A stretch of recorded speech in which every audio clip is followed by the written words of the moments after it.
అందరికీ వందనాలండి. అందరూ బాగున్నారు అనుకుంటున్నాను. ఇప్పటివరకు మనం రాజుల రెండవ గ్రంథం 1 నుంచి 10 అధ్యాయాలు చదువుకుంటూ వచ్చాం.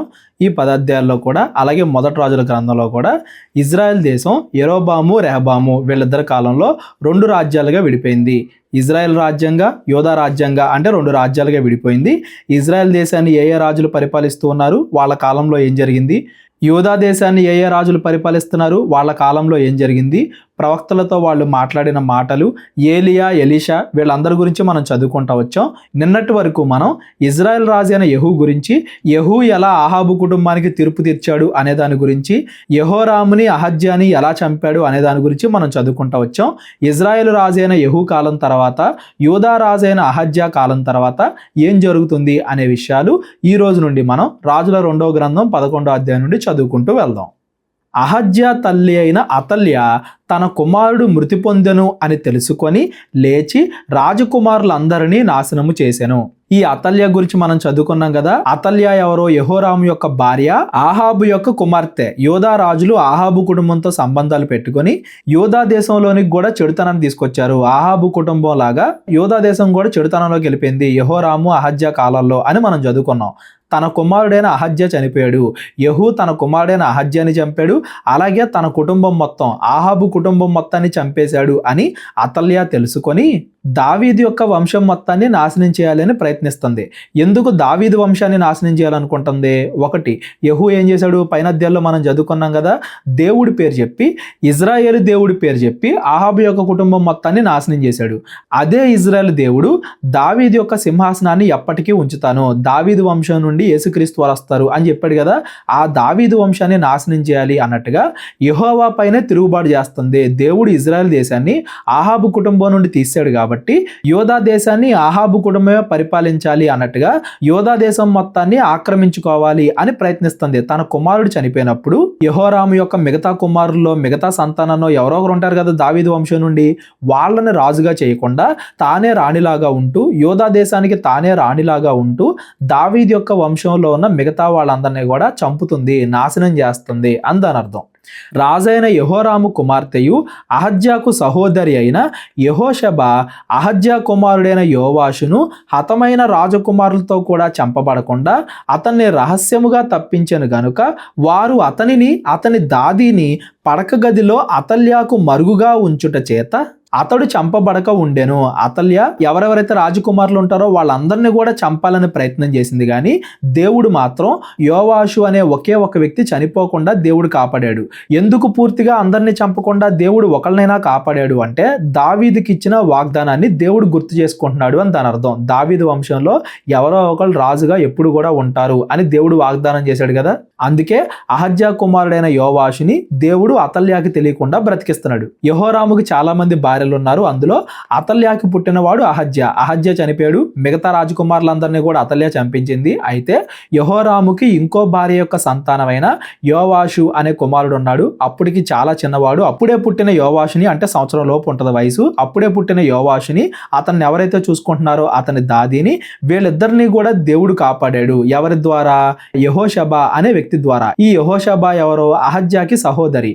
ఏ కుటుంబం వల్ల అయితే ఈరోజు యోధా దేశానికి రాజు లేకుండా పోతున్నాడో అదే కుటుంబంలో ఉన్న ఒక మంచి వ్యక్తి ద్వారా దేవుడు ఫ్యూచర్లో రాజు కాబోయే యోవాషుని కాపాడుతున్నాడు అని దాని అర్థం.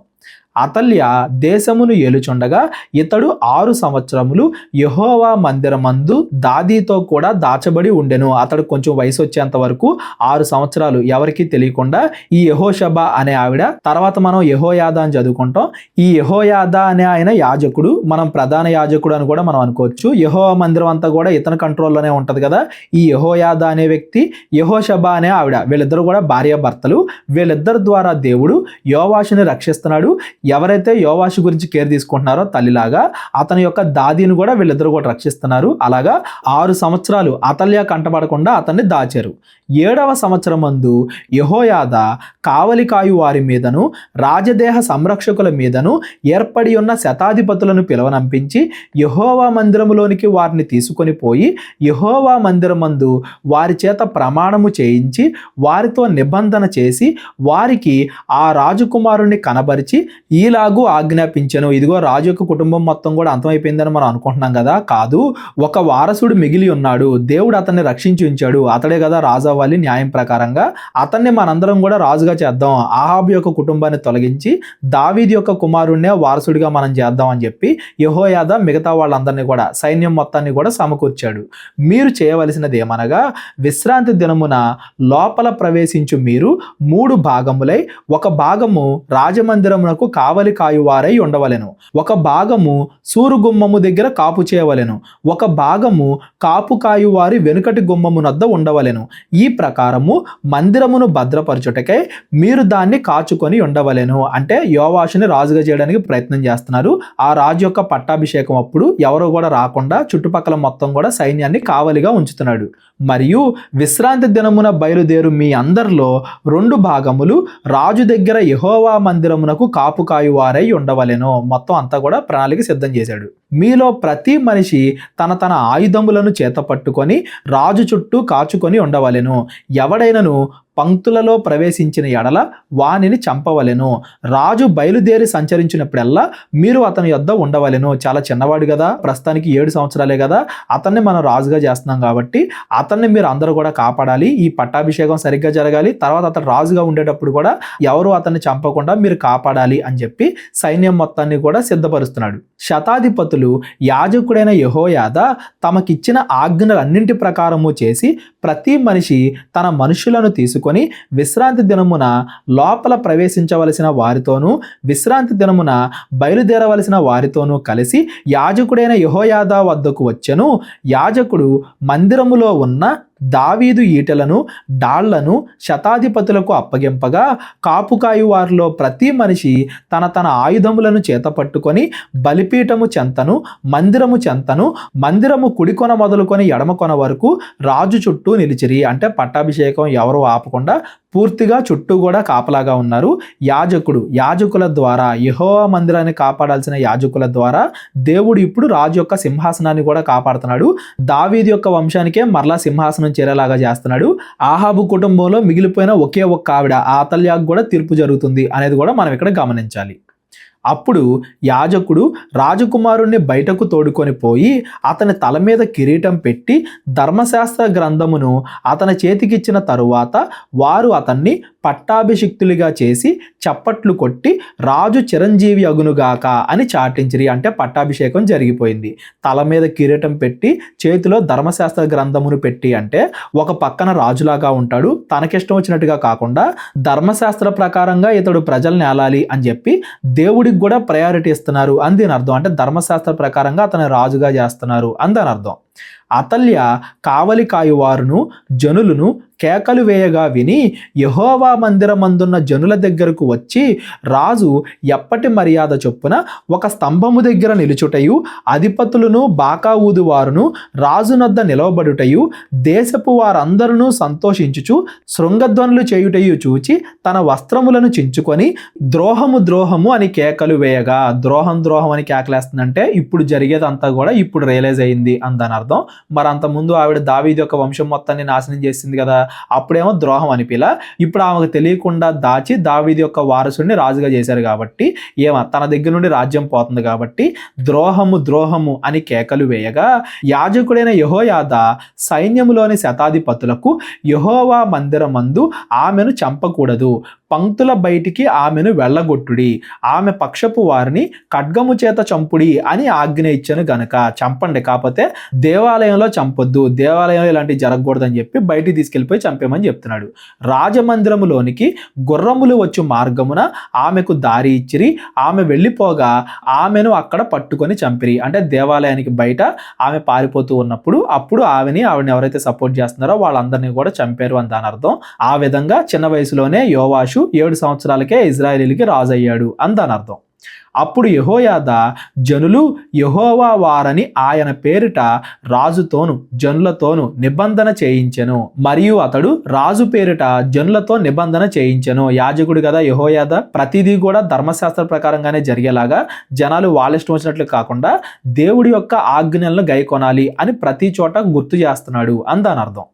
అప్పుడు దేశపు జనులందరూ బయలుగుడికి పోయి దానిని పడగొట్టి దాని బలిపీఠములను ప్రతిమలను చిన్నాభిన్నములు చేసి బయలునకు యాజకుడైన మత్తానును బలిపీఠం ముందర చంపివేసిరి. విగ్రహారాధన కూడా పూర్తిగా అంతమవుతుంది.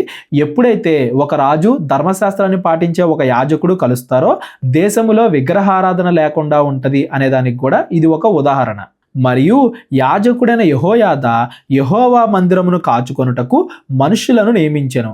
అతడు శతాధిపతులను అధికారులను కాపుకాయు వారిని దేశపు జనులందరినీ పిలిపింపగా వారు యెహోవా మందిరములోనున్న రాజును తీసుకొని కాపుకాయు వారి గుమ్మపు మార్గమున రాజనగరు వరకు రాగా రాజు సింహాసనం మీద ఆసీనుడు ఆయను. ఇంకా వెళ్ళే మార్గంలో కూడా ఎటువంటి పొరపాట్లు జరగకుండా అతడు అక్కడ రాజుగా పట్టాభిషేకం చేశారు కదా, ఇంకా పూర్తిగా రాజుగా అతడు స్థిరపడేంత వరకు కూడా అన్ని సక్రమంగా జరిగించాడు అని దాని అర్థం.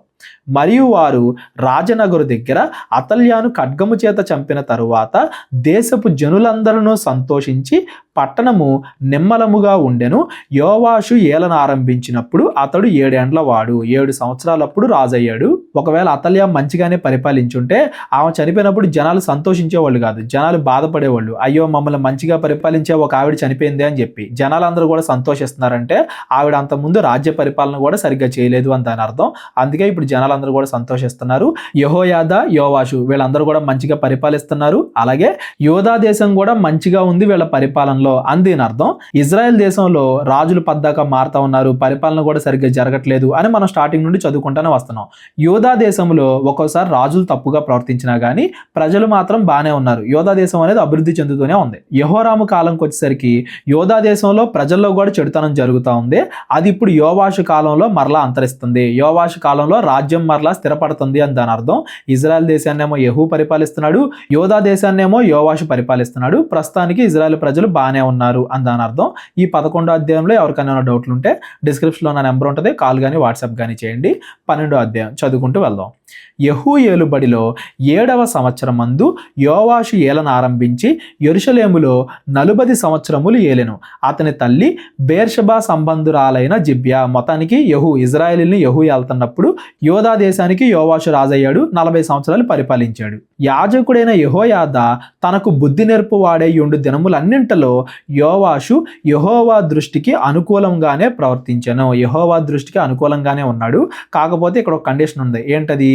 యాజకుడైన యెహోయాదా ఎంతకాలం అయితే అతనికి ఇది మంచి ఇది చెడు అని చెప్తున్నాడు, అంటే యెహోయాదా గైడ్ చేసినంత వరకు, అతడు దగ్గరుండి మంచిగా చూసుకున్నంత వరకు యోవాషు బాగానే ఉన్నాడు, బాగానే పరిపాలన చేశాడు, పర్సనల్గా కూడా బాగానే ఉన్నాడు, యెహోవా దృష్టికి అనుకూలంగానే ఉన్నాడు.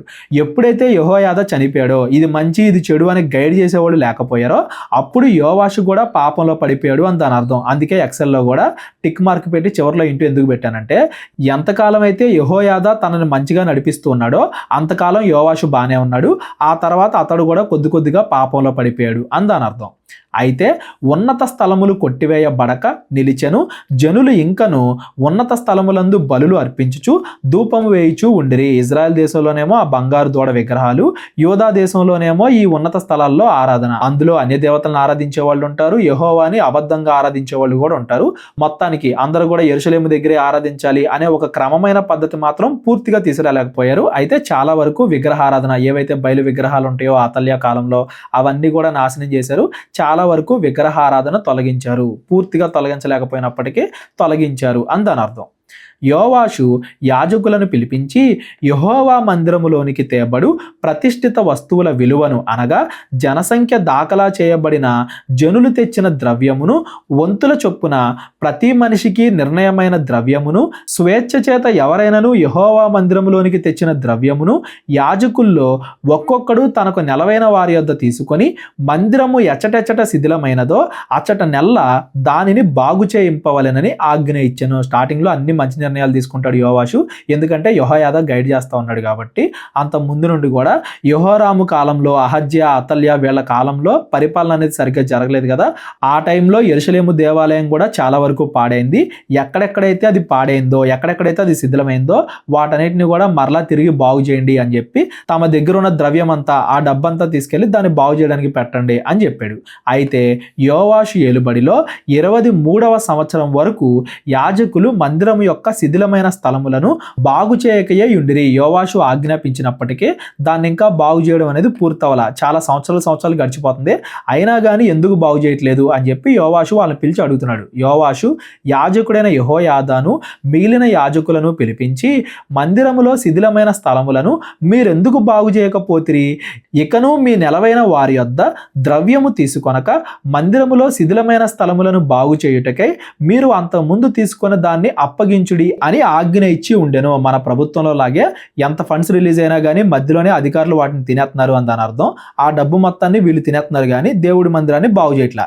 కాబట్టి యాజకులు మందిరములో శిథిలమైన స్థలములను బాగు చేయుట మా వశము కాలేదు కనుక జనుల యొద్ద ద్రవ్యము ఇక తీసుకొనమని చెప్పిరి. అంతటా యాజకుడైన యెహోయాదా ఒక పెట్టెను తెచ్చి దాని మూతకు బెజ్జము వేసి బలిపీఠము దగ్గరగా యెహోవా మందిరములో ప్రవేశించు వారి కుడిపార్శ్వమందు దాన్ని ఉంచగా, ద్వారము కాయు యాజకులు యెహోవా మందిరములోనికి వచ్చిన ద్రవ్యమంతయు అందులో వేసిరి. అంటే ఎవరి చేతిలో పడితే వాళ్ళ చేతిలోకి వెళ్లకుండా మొత్తం అంతా కలిపి ఒకటే దగ్గర పెడుతున్నారు డబ్బులు. అప్పుడు ఒక అకౌంటబిలిటీ ఉంటుంది కదా, ఎక్కడ వెళ్తుంది ఎంత వెళ్తుందని ఒక లెక్క ఉంటుంది కదా, కొంచెం లెక్క ఉండేలాగా ఎక్కడ పడితే అక్కడ కలిసిపోకుండా కొంచెం మంచిగా డబ్బుని ఖర్చు పెడతానికి దాయడానికి ప్రణాళిక వేశారు అని దాని అర్థం. పెట్టెలో ద్రవ్యము విస్తారముగా ఉన్నది అని వారు తెలియజేయగా, రాజు యొక్క ప్రధాన మంత్రియు ప్రధాన యాజకుడును వచ్చి యెహోవా మందిరమందు దొరికిన ద్రవ్యము లెక్క చూసి సంచుల్లో ఉంచిరి. తరువాత వారు ఆ ద్రవ్యమును తూచి యెహోవా మందిరపు కాపర్లకు అనగా పనిచేయించు వారికి అప్పగించిరి. అంటే మధ్యలో ఎవరో మీడియేటర్ లేకుండా డైరెక్ట్గా వచ్చిన డబ్బును డైరెక్ట్గా ఎవరైతే పనిచేస్తున్నారో ఆ పనిచేసే వాళ్ళకే డైరెక్ట్గా ఇచ్చేశారు. వీరు యెహోవా మందిరమందు పనిచేసిన కంసాలకు శిల్పకారులకును కాసె పని వారికిని రాతి పని వారికిని యెహోవా మందిరమందు శిథిలమైన స్థలములను బాగు చేయుటకు మానులనేమి చెక్కబడిన రాళ్లనేమి కొనుటకు మందిరము బాగు చేయుటలో అయిన ఖర్చు అంతటికిని ఆ ద్రవ్యము ఇచ్చుచూ వచ్చిరి. యెహోవా మందిరమునకు వెండి పాత్రలైన కత్తెరలైన గిన్నెలైన బాకాలైన బంగారు పాత్రలైన వెండి పాత్రలైన చేయబడలేదు గాని మరమ్మత్తు పని చేయు వారికి మాత్రము ఆ ద్రవ్యము ఇచ్చి యెహోవా మందిరమును మరలా బాగు చేయించిరి. దీన్ని బట్టి మనం కూడా ఏం అర్థం చేసుకోవాలంటే, డబ్బు ఎలా పడితే అలాగా వృధా ఖర్చులకి ఎక్కడ ఖర్చు అవుతుందో కూడా తెలియకుండా అలా ఎలా పడితే అలా ఖర్చు పెట్టకూడదు. మన కుటుంబాలకు వచ్చేసరికి, ఇక దేవుడి దేవాలయంకి వచ్చేసరికి, చర్చి కానుకల దగ్గరికి వచ్చేసరికి మధ్యలో మీడియేటర్లు ఎక్కువ లేకుండా ఏ పని కోసం అయితే మనం కానుకలు సేకరిస్తున్నామో ఆ పని డైరెక్ట్గా చేస్తే బాగుంటుంది అనేది ఈ సందర్భం ద్వారా మనం గమనించాలి. లెక్క ఉండాలి. ఏదైనా కానీ దేవుడు చూస్తాడు కదా. ఇప్పుడు ఒక పనికి 100 రూపాయలు అయితే 1000 రూపాయలు అయ్యాయి అని నేను చెప్పా. 1000 రూపాయలు 900 నేను తినేసా. దేవుడికి అయితే తెలిసిద్ది కదా, మనుషులు ఎవరికి తెలియపోయినా ఆ దేవుడు తీర్పు తీరుస్తాడు కదా. కాబట్టి ఎప్పుడు కూడా దేవాలయం కానుకల విషయంలో అందరూ కూడా చాలా జాగ్రత్తగా ఉండాలి, బాధ్యత కలిగి ఉండాలి. అప్పుడే పనులు పూర్తవుతాయి. లేకపోతే జేబులు నిండితే కానీ పనులు మాత్రం కంప్లీట్ అవ్వవు అనేది కూడా ఈ సందర్భం నుండి మనం గమనించాలి. మరియు పనికి వచ్చు వారికై ఆ ద్రవ్యము అప్పగించినంత పట్టుకొనిన వారు నమ్మకస్తులని వారి చేత లెక్క అడగలేదు. ఎవరైతే నమ్మకస్తులు ఉన్నారో వాళ్ళ చేతిలో పెట్టారు ఆ డబ్బులు తీసుకెళ్ళి, లెక్క కూడా అడగలేదంట. అంత ముందేమో డబ్బు సరిపోలా, ఇప్పుడేమో డబ్బు వస్తుంది, అలాగే విశ్వాసంతో పనిచేసే వాళ్ళు ఉన్నారు, చేసే పని కూడా కనబడుతుంది. ఏ పని చేస్తున్నారు, ఎక్కడెంత ఖర్చు అవుతుందని పని కూడా కనబడుతుంది. పనిలో రిజల్ట్ కనబడుతున్నప్పుడు అదంతా కూడా మంచిగానే వెళ్తుందని కదా దాని అర్థం. ఇవన్నీ కూడా మంచి ఆలోచనలతో కలిగి ఉన్నాడు కాబట్టి మంచి వారిని పెట్టి దేవుడు చేస్తున్నాడని దాని అర్థం. యోవాషు యెహోయాదా వాళ్ళిద్దరి కాలంలో అంతా కూడా మంచిగా జరుగుతుంది. దేవాలయం మరమ్మతులు కూడా చేశారు, మళ్ళీ మంచిగా దాన్ని చేశారు. అపరాధ పరిహారార్థ బలుల వలనను పాప పరిహారార్థ బలుల వలను దొరికిన సొమ్ము యెహోవా మందిరములోనికి తేబడలేదు, అది యాజకుల దాయను. అలాగని వచ్చింది మొత్తం దేవాలయానికి పెట్టకుండా ఎవరైతే కేవలం ఆ కానుకల మీద ఆధారపడి జీవిస్తున్నారో వాళ్ళకు కూడా ఇచ్చేస్తున్నారు. అన్ని రకాలుగా యాజకుడు కదా ఉన్నది, అక్కడ రాజుని గైడ్ చేస్తా.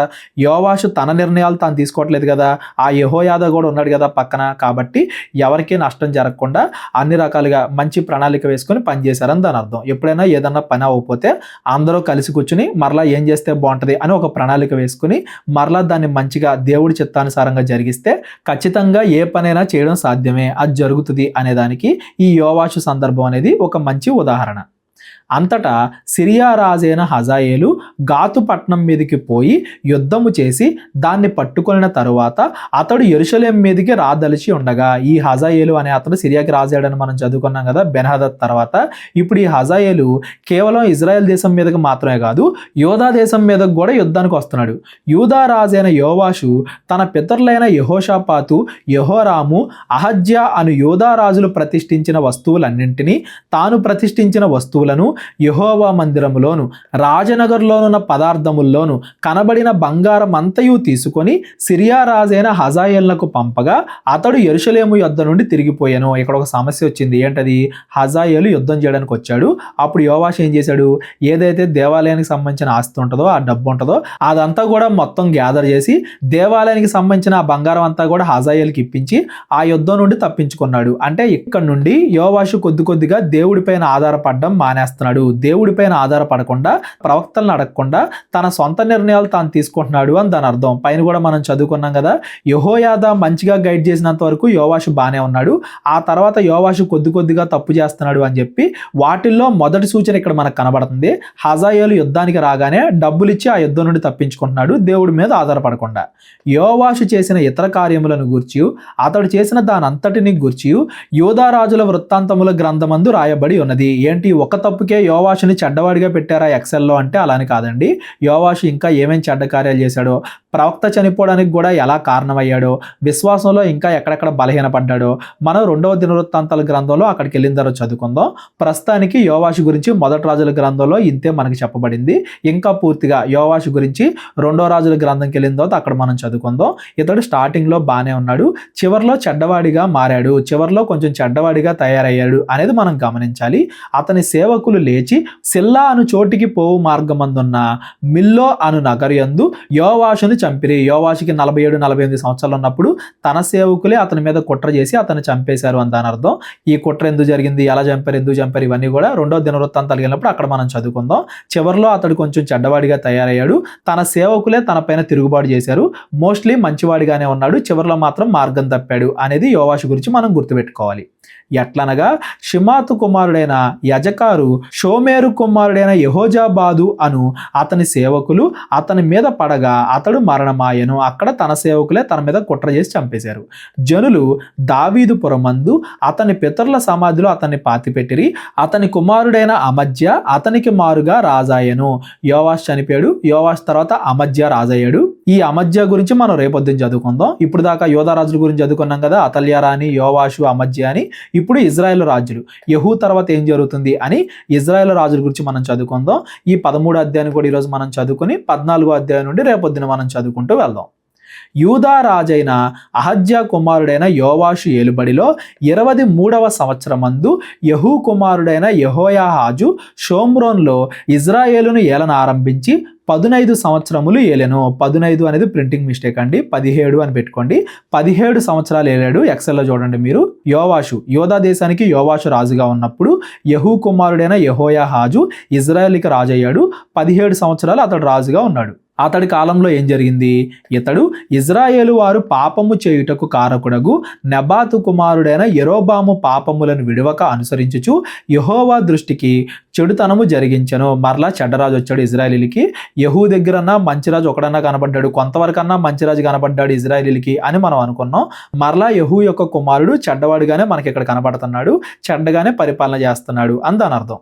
కాబట్టి యెహోవా కోపము ఇజ్రాయేలు వారి మీద రగులు కొనగా ఆయన సిరియా రాజైన హజాయేలు దినములన్నింటను, హజాయేలు కుమారుడైన బెన్హదదు దినములన్నింటను ఇజ్రాయేలు వారిని వారికి అప్పగించెను. సిరియా వాళ్ళు ఇంకా ఇజ్రాయేలీలతో యుద్ధం చేస్తూనే ఉన్నారు. మనం ఎప్పటి నుండో చదువుకుంటున్నాం, సిరియా వాళ్ళు యుద్ధాలు చేస్తూనే ఉన్నారు అని దాని అర్థం. కేవలం హజాయేలు మాత్రమే కాదు, హజాయేలు కుమారుడైన బెన్హదదు కూడా రాజయ్యి అతడు కూడా యుద్ధాలు చేస్తున్నాడంట. ఈ బెన్హదదు వేరు, అంతకుముందు హజాయేలు సిరియా రాజైన బెన్హదదు చంపాడు కదా, ఆ బెన్హదదు వేరు అనేది మీరు గుర్తుపెట్టుకోండి. తన కుమారుడికి కూడా బెన్హదద్ అనే పేరు పెట్టాడు. అంతకుముందు ఏ రాజునైతే చంపాడో ఆ రాజు పేరే తన కుమారుడికి కూడా పెట్టాడు అని దాని అర్థం. మొత్తానికి సిరియా వాళ్ళు ఇజ్రాయెల్ దేశం మీద యుద్ధానికి వస్తున్నారు. అయితే యెహోయాహాజు యెహోవాను వేడుకొనగా యెహోవా సిరియా రాజు చేత బాధనొందిన ఇజ్రాయేలు వారిని కనికరించి అతని మనవిని అంగీకరించెను. యెహోయాహాజు చెడ్డవాడైనప్పటికీ అతడు ప్రార్థన చేసినప్పుడు, మనస్ఫూర్తిగా ప్రార్థన చేసినప్పుడు దేవుడు అతని మనవి విన్నాడు అని దాని అర్థం. ఎప్పుడైనా కానీ మనిషి చెడ్డవాడైనా మంచివాడైనా మారినప్పుడు దేవుడు సహాయం చేయడానికి ఎప్పుడూ రెడీగానే ఉంటాడు. కాకపోతే దేవుడు సహాయం చేసిన తర్వాత మరలా చెడ్డవాళ్ళైపోతూ ఉంటాం మనం. కాకపోతే నిజంగా మంచి హృదయంతో దేవుడికి ప్రార్థన చేస్తే దేవుడు ఎప్పుడూ కూడా వినటానికి రెడీగానే ఉంటాడు అని దాని అర్థం. యెహోయాహాజు ప్రార్థన చేశాడు సిరియా వాళ్ళ నుండి రక్షింపమని. కావున యెహోవా ఇజ్రాయేలు వారికి ఒక రక్షకుణ్ణి అనుగ్రహింపగా అతని చేత ఇజ్రాయేలు వారు సిరియన్ల వశములో నుండి తప్పించుకొని మునుపటి వలె స్వస్థానముల్లో కాపురముండిరి. ఇక్కడ రక్షకుడు అంటే ఏదైతే సిరియా దేశం ఇజ్రాయేల్ వారిని ఆక్రమించుకుందో ఆ సిరియా దేశం మీదకి అష్షూరు రాజ్యం వాళ్ళు వచ్చి దాడి చేస్తారు. అలాగా అష్షూరు రాజ్యాన్ని సిరియా దేశం మీదకి పంపించి దేవుడు సిరియా దేశాన్ని ఓడింపజేస్తే సిరియా దేశంలో నుండి ఇజ్రాయేల్ తప్పించుకున్నారు అని దాని అర్థం.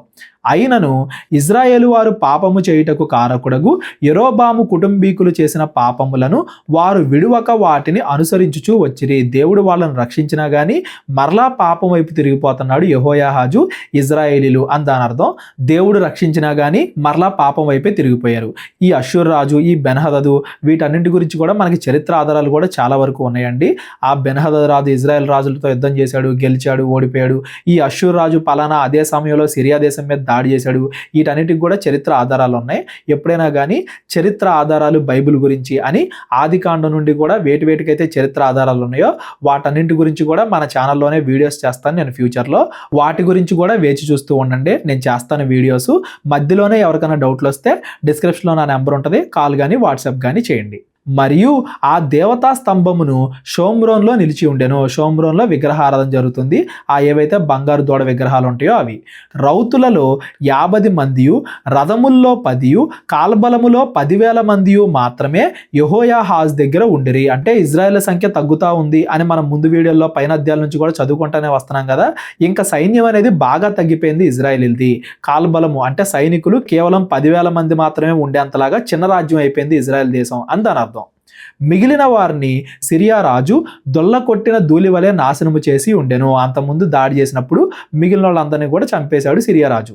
యెహోయాహాజు చేసిన ఇతర కార్యములను గూర్చి, అతడు చేసిన దాని అంతటిని గూర్చి, అతని పరాక్రమము గూర్చి ఇజ్రాయేలు రాజుల వృత్తాంతముల గ్రంథమందు రాయబడి ఉన్నది. యెహోయాహాజు తన పితరులతో కూడా నిద్రించి షోమ్రోన్లో పాతిపెట్టబడెను. అతని కుమారుడైన యెహోయాషు అతనికి మారుగా రాజాయెను. యెహోయాహాజు చనిపోయాడు, యెహోయాషు రాజు అవుతున్నాడు అని దాని అర్థం. యూదా రాజైన యోవాషు ఏలుబడిలో 37వ సంవత్సరమందు యెహోయాజు కుమారుడైన యెహోయాషు షోమ్రోన్లో ఇజ్రాయేల్ని ఏలనారంభించి 16 సంవత్సరములు ఏలెను. ఇజ్రాయేలీని యెహోయాషు 16 సంవత్సరాలు ఏలాడు. అతని కాలంలో ఏం జరిగింది అనేది కూడా ఇప్పుడు మనం చదువుకుంటూ వెళ్దాం. ఇతడును ఇజ్రాయేలు వారు పాపము చేయుటకు కారకుడగు నెబాతు కుమారుడైన యెరోబాము చేసిన పాపములను విడువక వాటిని అనుసరించుచు యెహోవా దృష్టికి చెడుతనము జరిగించాను. ఇతడు కూడా యెరోబాము వలె చెడ్డవాడు అని దాని అర్థం. పద్దాక యెరోబాము వంటి చెడుతనం అంటే మీరు కన్ఫ్యూజ్ అవ్వద్దు. అంత ముందు కూడా నేను చాలా వీడియోలో చెప్పా. యెరోబాము వంటి చెడుతనం అంటే మొదటిది విగ్రహారాధన, రెండవది ఇజ్రాయేలీల్లో వ్యభిచారం చేయడానికి అనుమతి ఇవ్వడం, మూడవది తమ రాజ్యాన్ని కాపాడుకోవడానికి, తామే రాజుగా ఉండడానికి, అన్యాయం జరిగినా పర్లేదు, ఎవరిని చంపినా పర్లేదు అనుకున్నట్టుగా వాళ్ళని చంపుకుంటూ అన్యాయం చేసుకుంటూ వెళ్తాం. ఇలాగా యెరోబాము విషయంలో ఏవేవైతే చెడ్డ కార్యాలు జరిగాయో అవన్నీ కూడా వీళ్ళు కూడా చేసుకుంటూ వెళ్తున్నారు అని దాని అర్థం. యెహోయాషు చేసిన ఇతర కార్యములను గూర్చియు అతడు చేసిన దాని అంతటిని గూర్చియు యూదా రాజైన అమజ్యాతో యుద్ధము చేయునప్పుడు అతడు కనుపరిచిన పరాక్రమము గూర్చియు ఇజ్రాయేలు రాజుల వృత్తాంతముల గ్రంథమందు రాయబడి ఉన్నది. అతడు బతుకున్న కాలంలో సిరియా వాళ్ళతోనే కాదు యుద్ధం, యూదా రాజైన అమజ్యాతో కూడా యుద్ధం చేశాడంట. యూదా రాజైన అమజ్యా గురించి మనం రేపొద్దున చదువుకుందాం. ప్రస్తుతానికి యెహోయాషు కాలంలో ఏం జరిగింది అనేది మనం చదువుకుంటా వచ్చాం. యెహోయాషు తన పితరులతో కూడా నిద్రించిన తరువాత యెరోబాము యెరోబాము అతని సింహాసనం మీద ఆసీనుడాయను. యెహోయాషు షోమ్రోన్లో ఇజ్రాయేల్ రాజుల సమాధి యందు పాతిపెట్టబడెను. యెహోయాషు చనిపోయాడు. యెహోయాషు తర్వాత యెరోబాము రాజుగా అవుతున్నాడు. ఈ యెరోబాము పక్కన 2 అనేది పెట్టాను, ఎందుకంటే స్టార్టింగ్ లో ఇజ్రాయెల్ దేశం అనేది 2గా విడిపోయింది కదా, రెహబాము యెరోబాముల కాలంలో. ఆ యెరోబాము వేరు, ఈ యెరోబాము వేరు అని మనకి తేడా తెలియడానికి ఇజ్రాయెల్ రాజు అయిన యెరోబాము కాలంలో ఏం జరిగింది, యూదా రాజు అయిన అమజ్యా కాలంలో ఏం జరిగింది, వీళ్ళిద్దరి గురించి మనం రేపొద్దున చదువుకుందాం. ఈ రోజు మనం యెహోయాహాజు కాలంలో ఏం జరిగింది, యెహోయాషు కాలంలో ఏం జరిగింది అనేది ఈ రోజు మనం చదువుకుంటూ వచ్చాం. చివరిగా ఈ రోజు ఎలీషా యొక్క ఆఖరి ప్రవచనాన్ని మనం చూసి క్లోజ్ చేసుకుందాం. అంతట ఎలీషా మరణకరమైన రోగము చేత పీడితుడే. అదేంటి, ఎలీషా చనిపోయిన వాళ్ళను కూడా లేపాడు కదా, మరి ఎలీషాకి మరణకరమైన రోగం రావడం ఏంటి అని ఆశ్చర్యపడద్దు. ఎక్కడ కూడా కొత్త నిబంధనలో శిష్యులైనా పాత నిబంధనలో వీళ్ళైనా ప్రవక్తలు వాళ్ళ స్వార్థం కోసం ఎప్పుడూ కూడా దేవుణ్ణి వాడుకోలేదు అనే విషయాన్ని కూడా మనం గమనించాలి. మిగతా అందరూ ఎలా అయితే ఉంటారో అలాగే ఎలీషా కూడా ఉన్నాడు అనేది మనం గమనించాలి. ఎలీషా మరణానికి దగ్గరలో ఉన్నాడు, రోగం వచ్చింది. అప్పుడు ఇజ్రాయేలు రాజైన యెహోయాషు అతని యొద్దకు వచ్చి అతన్ని చూచి కన్నీరు విడుచుచు, నా తండ్రి, నా తండ్రి, ఇజ్రాయేలు వారికి రథమును రౌతులను నీవే అని ఏడ్చెను. ఇజ్రాయెల్ దేశాన్ని ఇప్పటి వరకు నువ్వు కాపాడుతూ వచ్చావు అని దాని అర్థం. ఏలియా గురించి ఇదే మాట ఎలీషా చెప్పాడు అని కూడా మనం చదువుకున్నాం కదా. ఏలియా ఎలా అయితే బ్రతికాడో ఎలీషా కూడా అలాగే బ్రతికాడు. విశ్వాసంలో పక్కదారి పట్టకుండా ఏలియా లాగే విశ్వాసంతో ఎలీషా బ్రతికాడు అనేది ఈ సందర్భం ద్వారా మనకు తెలుస్తుంది. యెహోయాషు చెడ్డవాడైనప్పటికీ ఏలియా ఇజ్రాయెల్ రాజులకి ఎన్నిసార్లు సహాయం చేశాడో, యుద్ధాలు గెలిపించాడో అవన్నీ తెలుసు కాబట్టి ఇప్పుడు కూడా యెహోయాషుని సిరియాతో జరిగే యుద్ధంలో గెలిపించడానికి యెహోయాషు ఎప్పుడు కూడా ఎలీషా సహాయం తీసుకుంటానే ఉన్నాడు. ప్రవక్తల యొక్క సహాయాన్ని రాజులు కుదిరినప్పుడల్లా తీసుకుంటున్నారు అని దాని అర్థం. అందుకు ఎలీషా, నీవు వింటిని బాణములను తీసుకొమ్మని అతనితో చెప్పగా అతడు వింటిని బాణములను తీసుకొనెను. ఒక విల్లు బాణాన్ని తీసుకున్నాడు. నీ చెయ్యి వింటి మీద ఉంచుమని అతడు ఇజ్రాయేల్ రాజుతో చెప్పగా అతడు తన చెయ్యి వింటి మీద ఉంచినప్పుడు ఎలీషా తన చేతులను రాజు చేతుల మీద వేసి తూర్పు వైపునున్న కిటికీని విప్పమని చెప్పగా అతడు విప్పెను. చేతిలో విల్లు బాణం ఉంది, కిటికీ ఓపెన్ చేయమన్నాడు. అప్పుడు ఎలీషా బాణము వేయుమని చెప్పగా అతడు బాణము వేసెను. అతడు, ఇది యెహోవా రక్షణ బాణము, సిరియన్ల చేతిలో నుండి మిమ్మును రక్షించు బాణము, సిరియన్లు నాశనమగునట్లు నీవు ఆఫెకులో వారిని హతము చేయుదువు అని చెప్పి బాణములు పట్టుకొనమనగా అతడు పట్టుకొనెను. ఈ బాణాలు వేయడం ద్వారా దేవుడు సిరియాతో జరిగే యుద్ధంలో ఇజ్రాయెల్ని గెలిపిస్తాడు అని చెప్పి ప్రవచనాన్ని ఎలీషా ఇజ్రాయెల్ రాజుతో చెప్పాడు. గుర్తుండేలాగా ఒక సూచన కూడా చూపించాడు. అంతటా అతడు ఇజ్రాయేలు రాజుతో నేలను కొట్టుము అన్నప్పుడు అతడు ముమ్మారు కొట్టి మానెను. అందు నిమిత్తము దైవజనుడు అతని మీద కోపగించి, నీవు 5 మార్లైనా 6 మార్లైనా కొట్టిన ఎడల సిరియన్లు నాశనమగు వరకు నీవు వారిని హతము చేసి ఉందువు. అయితే ఇప్పుడు ముమ్మారు మాత్రమే సిరియనులను ఓడించదవు అని చెప్పెను. 3 సార్లు మాత్రమే కింద కొట్టాడంట. 3 సార్లు కొట్టిన తర్వాత మానేశాను అంటే నమ్మకాన్ని కోల్పోయాడు దాని అర్థం. 3 సార్ల తర్వాత ఇదంతా ఏదో విచిత్రంగా ఉందిలే అనుకుని ఉంటుంటాడు. బాణాలు వేయడం, నేల మీద కొడతాం, ఇదంతా కూడా ఏదో విచిత్రంగా ఉంది, నిజంగానే దేవుడు రక్షిస్తాడా అని చెప్పి తనకి డౌట్ వచ్చింది. తను మానేశాడు కొడతాం. ఎప్పుడైతే దేవుడి మీద విశ్వాసాన్ని అతడు కోల్పోయాడో 3 సార్లు మాత్రమే కొట్టాడో 3 సార్లు మాత్రమే మీరు యుద్ధాన్ని గెలుస్తారు, ఆ తర్వాత మరలా సిరియన్లే యుద్ధాల్లో గెలుస్తారు అని చెప్పి ఎలీషా చెప్పాడు. విశ్వాసంలో బలహీనమైనందుకు, దేవుడి పైన పూర్తిగా విశ్వాసం ఉంచినందుకు రాజు పైన కోపడ్డాడు కూడా. దీన్ని బట్టి మనకు అర్థం అవ్వాల్సిన ఇంకొక విషయం ఏంటంటే, దేవుడిని నమ్మడం మాత్రమే కాదు, దేవుడి మీద విశ్వాసాన్ని ఉంచడం మాత్రమే కాదు, దాన్ని చివరి వరకు కొనసాగించాలి. పేతురు కూడా నీళ్లపైన కొన్ని అడుగులు వేసి ఆ తర్వాత నీళ్లలో మునిగిపోతాడు. విశ్వాసాన్ని ప్రారంభించడం కాదు, ఆ విశ్వాసాన్ని చివరి వరకు కొనసాగించడం ముఖ్యం అనే విషయాన్ని ఈ సందర్భం ద్వారా మనందరం కూడా నేర్చుకోవాలి. తరువాత ఎలీషా మృతి పొందగా, ఎలీషా చనిపోయాడు. అంతకుముందు ఏలియా ఎలా అయితే చనిపోయాడో ఇప్పుడు ఎలీషా కూడా చనిపోయాడు. ఎలీషా మృతి పొందగా వారు అతనిని సమాధిలో ఉంచిరి. 1 సంవత్సరము గడిచిన తరువాత మోయాబీల సైన్యము దేశం మీదకి వచ్చినప్పుడు కొందరు ఒక శవమును పాతిపెట్టుచు సైన్యమునకు భయపడి ఆ శవమును ఎలీషా యొక్క సమాధిలో ఉంచగా దింపిన ఆ శవము ఎలీషా శల్యములకు తగిలినప్పుడు అది తిరిగి బ్రతికి కాళ్ళు మోపి నిలిచెను. ఎలీషా చనిపోయినా గానీ దేవుడు ఎలీషా ద్వారా అద్భుత కార్యాలు చేయించడం మాత్రం ఆపలేదు అంటానికి ఒక గుర్తుగా మోయాబీలు ఇజ్రాయెల్ దేశం మీద దాడికి వచ్చినప్పుడు ఒక శవాన్ని అక్కడ పాతిపెట్టారు. ఎప్పుడైతే ఆ శవం అనేది ఎలీషా యొక్క శవానికి తగిలిందో అప్పుడు ఆ శవానికి వెంటనే ప్రాణం వచ్చింది. అతడు లేచి బ్రతికి కాళ్ళు మోపి నిలిచెను. ఇక్కడ మీరు గమనించాలి, అద్భుత కార్యం చేస్తుంది ఎలీషా కాదు, దేవుడు ఎలీషా యొక్క శరీరాన్ని ఉపయోగించుకుని అద్భుతం చేస్తున్నాడు అని దాని అర్థం. ఎందుకు చేస్తున్నాడు అంటే ఇజ్రాయేలీలో ప్రవక్త చనిపోయినా కానీ దేవుడు ఇంకా పనులు జరిగిస్తూనే ఉన్నాడు. ఏదైతే ఇజ్రాయెల్ రాజుతో దేవుడు ప్రవచనం చెప్పాడో అది నెరవేరిద్ది అని దేవుడు ఇజ్రాయెల్ ప్రజలందరికీ తెలిసేలా చేస్తున్నాడు. ఆ మోయాబీలకు కూడా తెలిసేలా చేస్తున్నాడు. ప్రవక్త చనిపోయాడు కదా అని చెప్పి ఎలా పడితే అలా ఉంటాం అన్నట్టుగా కాకుండా ఇజ్రాయెల్ దేవుడు ఇజ్రాయెల్ పశ్చాత్తాపడితే ఎప్పుడు కూడా ఇజ్రాయెల్ని కాపాడడానికి సిద్ధంగానే ఉంటాడు. ప్రవక్త చనిపోయినా కానీ దేవుడు ఇజ్రాయేలీని వదిలిపెట్టలేదు అంటానికి ఇది ఒక గుర్తు అనమాట. ఆ గుర్తు కోసం ఇదంతా కూడా జరిగింది.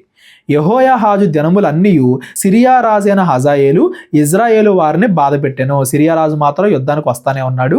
కానీ యెహోవా వారి మీద జాలిపడి వారి యందు దయ ఉంచి అబ్రహాము ఇస్సాకు యాకోబులతో తాను చేసిన నిబంధనను బట్టి వారి యందు లక్ష్యము నిలిపి వారిని నాశనము చేయనొల్లక ఇప్పటికీ తన సముఖములో నుండి వారిని వెళ్ళగొట్టక ఉండెను. ఇజ్రాయేలీలు ఎంత తప్పులు చేస్తున్నా కానీ స్టార్టింగ్ నుండి మనం చదువుకుంటానే వస్తున్నాం కదా, ఇజ్రాయెల్ దేశాన్ని ఏ రాజు పరిపాలన చేసినా కానీ ఆ రాజు కాలంలో మంచి జరగలేదు అని చెప్పి ఎంత చెడుగా ఇజ్రాయెల్ మారిపోతున్నా కానీ దేవుడు మాత్రం ఎంతో కొంతమందిని శేషంగా ఉంచుతానే ఉన్నాడు. మధ్య మధ్యలో శిక్షించినప్పటికీ దేవుడు ఇజ్రాయెల్ని కాపాడుతానే ఉన్నాడు అని దాని అర్థం.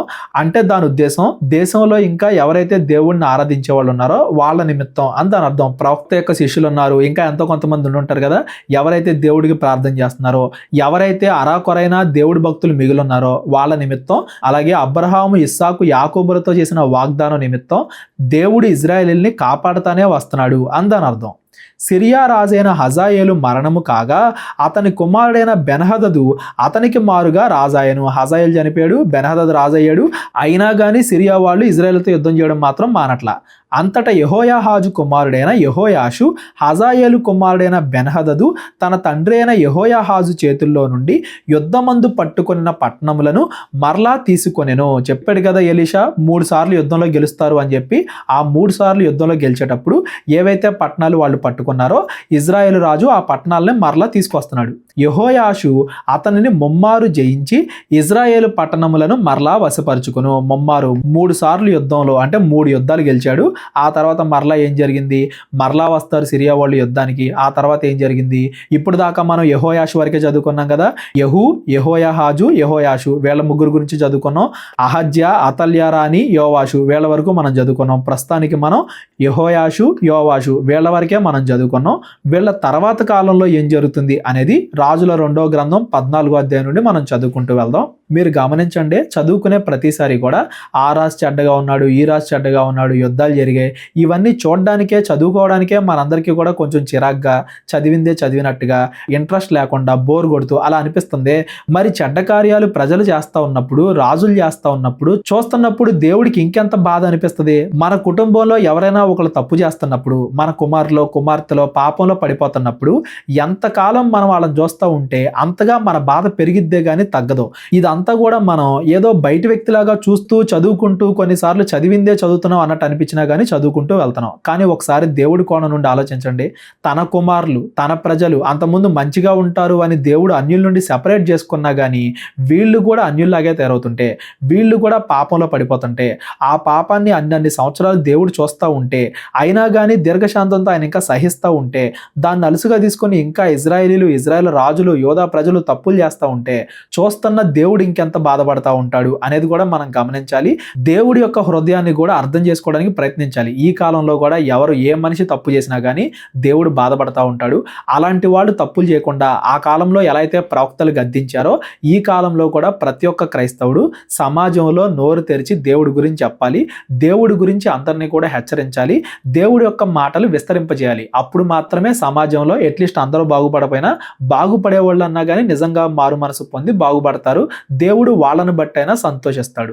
ఆ కొంచెం సంతోషమైనా కానీ మనం దేవుడికి కలగజేయాలి. దేవుడి కుమారులు దేవుడి బిడ్డలని చెప్పుకుంటూ ఉంటాం కదా, ఆ కొంచెం సంతోషమైన మన తండ్రి అయిన దేవుడికి మనం కలగజేయాలి అనే విషయాన్ని మనందరం కూడా జ్ఞాపకం చేసుకోవాలి. 14వ అధ్యాయం నుండి మనం రేపొద్దున చదువుకుందాం. ఈ రోజు చదువుకున్న 11, 12, 13 ఈ 3 అధ్యాయాల్లో ఎవరికైనా ఏమైనా డౌట్లు ఉంటే డిస్క్రిప్షన్లో నా నెంబర్ ఉంటుంది, కాల్ కానీ వాట్సాప్ కానీ చేయండి. మా పరిచర్య గురించి ప్రార్థించండి. ప్రేరేపణ కలిగిన వాళ్ళు మీ కానుకల ద్వారా మా పరిచర్యను బలపరచండి. అందరికీ వందనాలు. దేవుడు మిమ్మల్ని అందరినీ కూడా దీవించి ఆశీర్వదించును గాక. అందరికీ వందనాలండి. కేవలం 30 వీడియోస్లో బైబిల్ నేర్చుకోండి అనే ఎంతో విలువైన ఈ కోర్స్ జస్ట్ ₹1 మీకు కావాలి అంటే మీ పేరు, మీ ఊరు ఈ నెంబర్కి వాట్సాప్ చేయండి. ఈ కోర్సులో ఏ విషయాలు ఉంటాయో ముందుగానే తెలుసుకోవడానికి ఈ వీడియో పాస్ చేసి టాపిక్స్ అన్నీ చదువుకోండి. క్రైస్తవులందరూ ఈ బైబిల్ కోర్స్ వినాలి అని మేము కోరుకుంటున్నాం. అందరినీ దేవుడు దీవించునుగాక. ఆమెన్.